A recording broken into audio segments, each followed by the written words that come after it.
مروارید روی موی اضافه با این ابزار باف داره اضافه میکنه، مو رو از حلقه رد میکنه.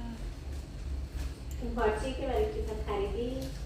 من کلا یادم این پارچه دارم، همه رو خریدم برام کارم.